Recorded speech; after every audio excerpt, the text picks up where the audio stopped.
This is Walt Disney World Today. Give us 5 minutes and we'll give you the world.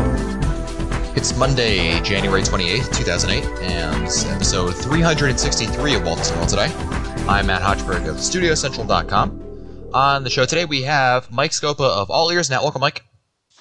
Our other transmissions did not cover this kind of distance. Again, you are putting science before science. Well, this was supposed to be a hard one. This is Alien Encounter. Oh, of course, it doesn't hurt that I just heard it on Mouse World Radio this afternoon. Woo! Nice plugs. Nice. Mouse World Radio versus Mouse World Radio.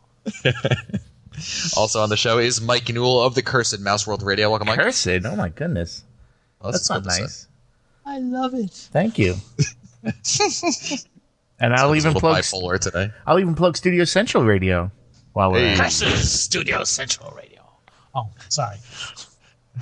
Also on the show is Annette Owens of MEI and Mouse Fan Travel. Welcome, Annette. Hi, everyone.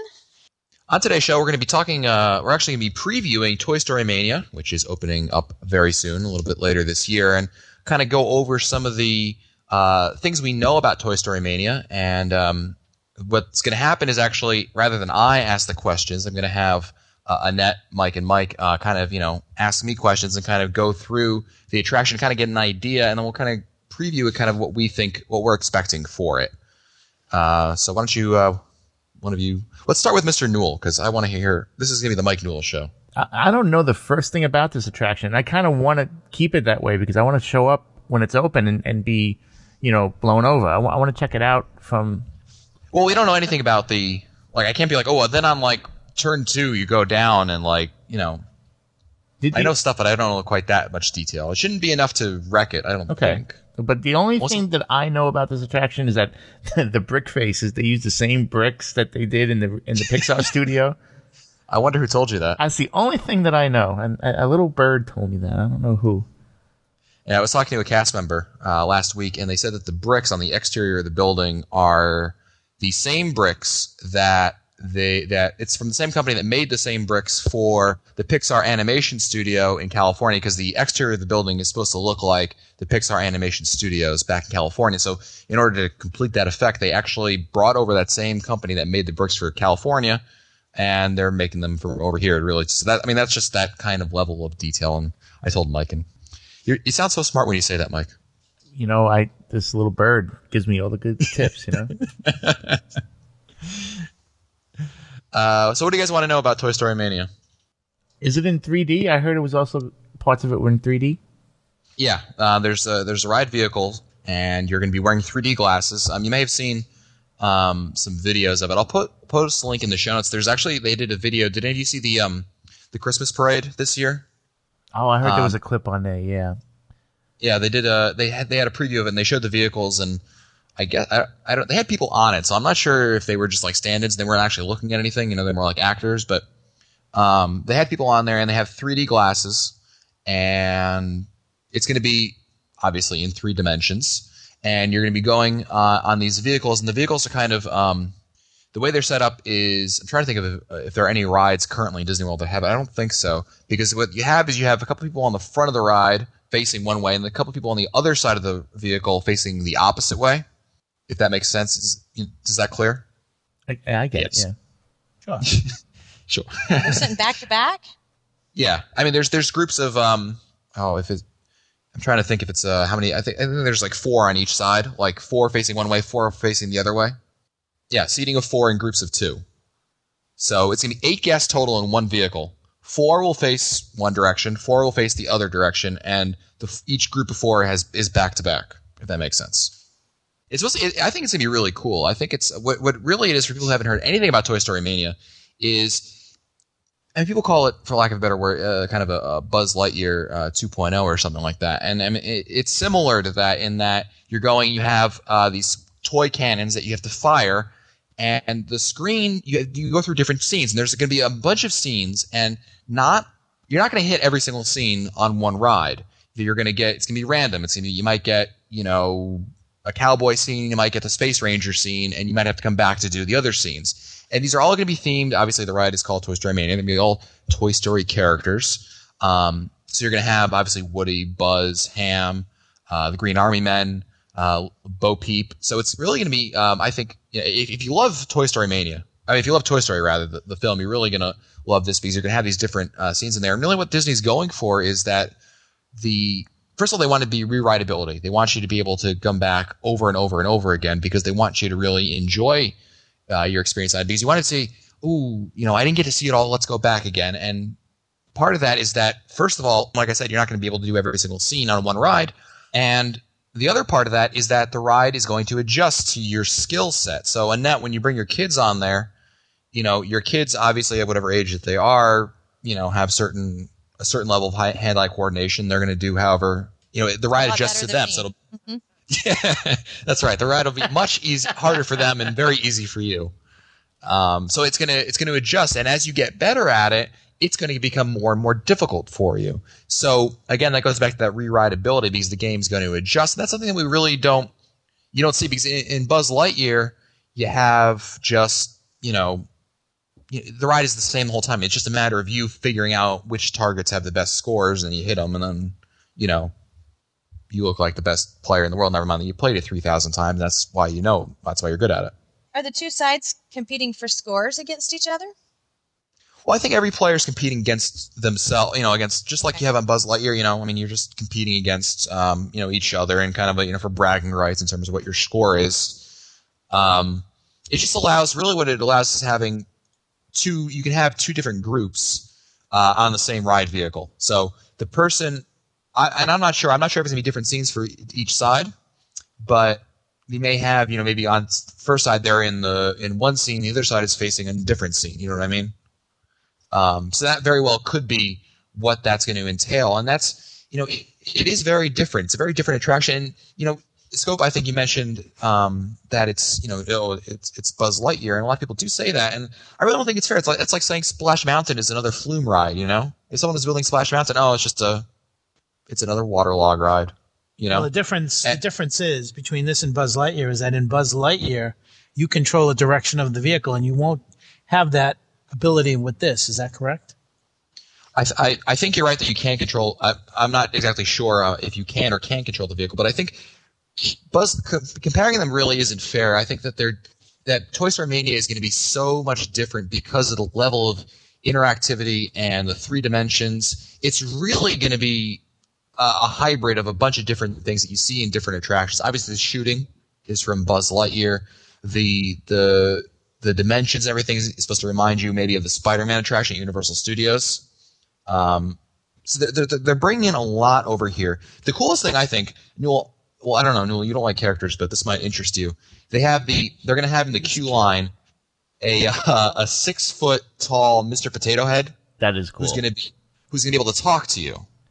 Oh, so oh my gosh, it's going to be like Turtle Talk. Sure. Like he's going to be like, hey, Newell, I can't believe you're wearing that shirt or something like that. Hey, did Phil take my eye on this you? Morning? Yeah. Oh gosh. This is supposed to be really different because this is going to be again, going on that whole living character initiative that Disney's been going with Monsters Inc. Laugh Lore and Turtle Talk with Crush. This is going to be the next step in that they're going to have this full figure in the queue line talking to you.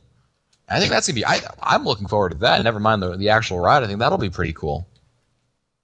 What are you anticipating? Are you guys? I'm a little biased in this, just a little bit. Are you anticipating this? Do you have a lot of anticipation for this ride? Is it going to be like, or is it just going to be like, it's open, let's go ride it? Without revealing any specifics, I was reading anticipations for Spaceship Earth, and I am being very reserved in my expectations, and I should say my expectations are low. And we'll see what happens when it opens. I think that I'm being very I seem to be a little bit jaded now when I hear Disney talking about new attractions, and I think I'm going to take a wait and see attitude, Matt. Okay. Annette, someone who travel, you have obviously you have your kids. They're still kids. Scopa's kids are grown up, but your kids are more. They have grandchildren. So do you see this as are you looking forward to this because it's an attraction that everybody can ride? It definitely is going to be family friendly, where the kids can beat up on the parent. So, but no, I am looking forward to it because my kids have been in the studios, so many times, and they tend to now, because they're 10 and 13, let's just go over to Tower of Terror and Rock and Roller Coaster. That's where they tend to stay. But they've heard about this. They are pretty excited about it because they've done Buzz over and over again. And yes, we've been over to Universal and we've done Men in Black. And something about just that competitive and the shooting and the, even girls that have never seen the Toy Story movie really are excited about this because it's kind of it's going to be a nice family attraction, I think. Yeah, that's what they're trying to go for. It's like that Soarin' thing. Soarin' is great because everybody can ride it, really. I mean, you really have to be in the minority in order to say, I don't like riding Soarin' for one reason or another. I think most people, it's really a crowd-pleasing attraction, and Toy Story Mania is trying to go for that, They're trying to get an attraction where everybody can ride because, although, I mean, it's great that you can ride Tower of Terror and Rock and Roller Coaster with your kids. Often, a lot of times, the kids are either too small, too afraid, or the parents don't want to ride it. Like there are certain adults that don't like riding Tower of Terror. Anyone we know? Ha ha ha. That'd be a jab at Newell for those who don't know. Ha ha. I double dog dare you. I'm already in trouble for that, and I'm not even going to say. All I'm going to say is that the listeners will benefit, not me. So, again, this is supposed to be an attraction that everybody can ride, and that's the aim of it. And I would, people like Annette, who travel in families, that's going to be a major advantage for you because, again, it's something else you can do in the studios, and it's to me that, again, not only is it something that you can ride all together as a family, but you'll want to ride over and over again as a family because it's a changing ride. It's not the same thing all the time. Now, did I hear that it's going to be almost like a 4D kind of, like maybe other effects? You go to some 3D movies and you have water sprayed at you and some other stuff. Yeah, there's gonna be I hate when people say 4D because the fourth dimension. I don't know what else to call it. I know. I don't blame you. It's not your fault. I'm not blaming you. Ooh. I just want to clarify that. It's just the fourth dimension is time. So anyway, yes, there's going to be water. So when you go to if you're going to a scene and there happens to be an animation where water's coming back at you, you'll be sprayed with the water. There's going to be wind effects. So obviously things going to be moving. So it's not going to be just a screen in front of you. It's going to be, again, it's got that added dimension, like you said, Annette.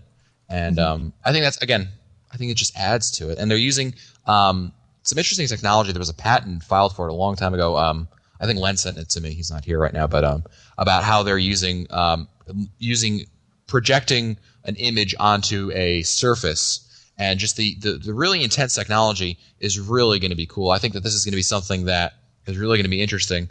Although I'm afraid of Test Track and Scopely. I'm sure you remember. For those who don't know, when Test Track first was supposed to open, remember? I mean, it was delayed, a year? Well, Test Track had a lot of moving parts that this attraction won't have to deal with.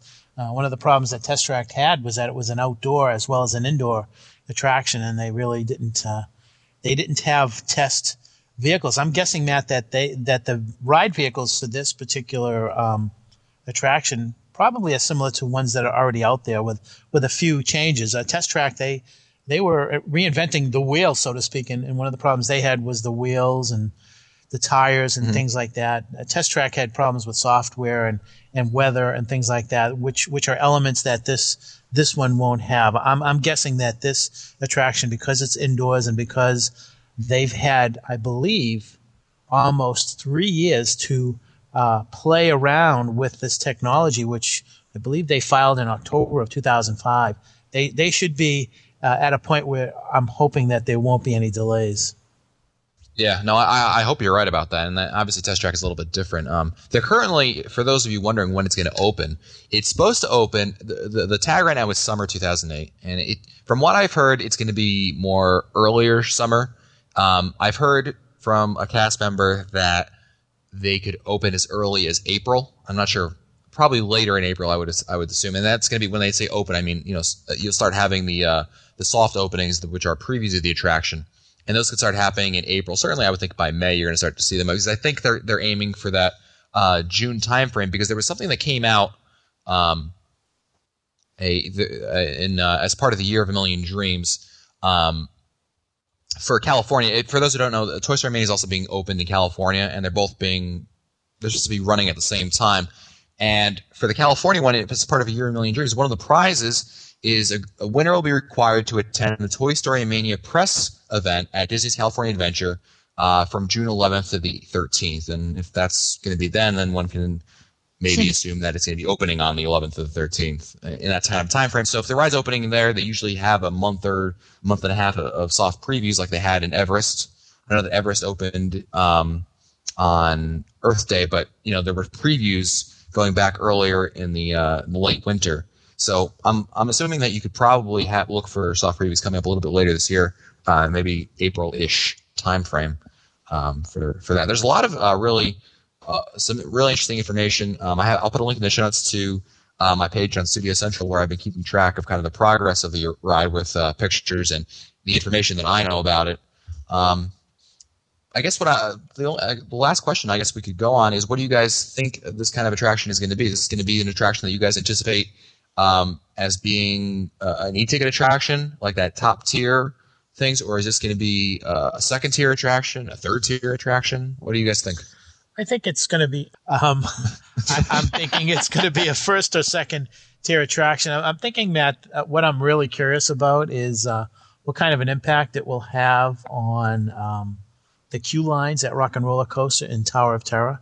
It's as if they really wanted to balance off the studio's crowds, and by putting an attraction like this at the other corner, I think it will help to really balance out the queue lines. And I think it's an E attraction. I think very much so, and I think it's because of the interactivity that will be involved, and also just the fact that it will be something that the entire family will be able to enjoy.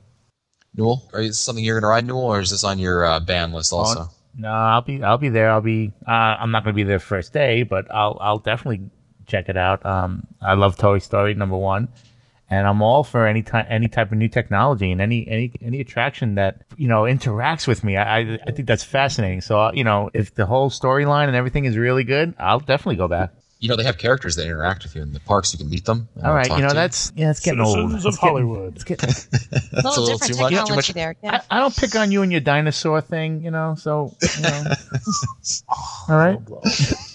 Gosh. I have to say, I think the one thing that's great about it is going to be one of those things that people do over and over and over again. So it would be interesting to see how those fast passes go. That's right. Yeah, I mean, it's certainly during the busier times of the year. I can imagine, much like all the other attractions that run out of fast passes early, this could very well, especially in its first couple of years. Yep.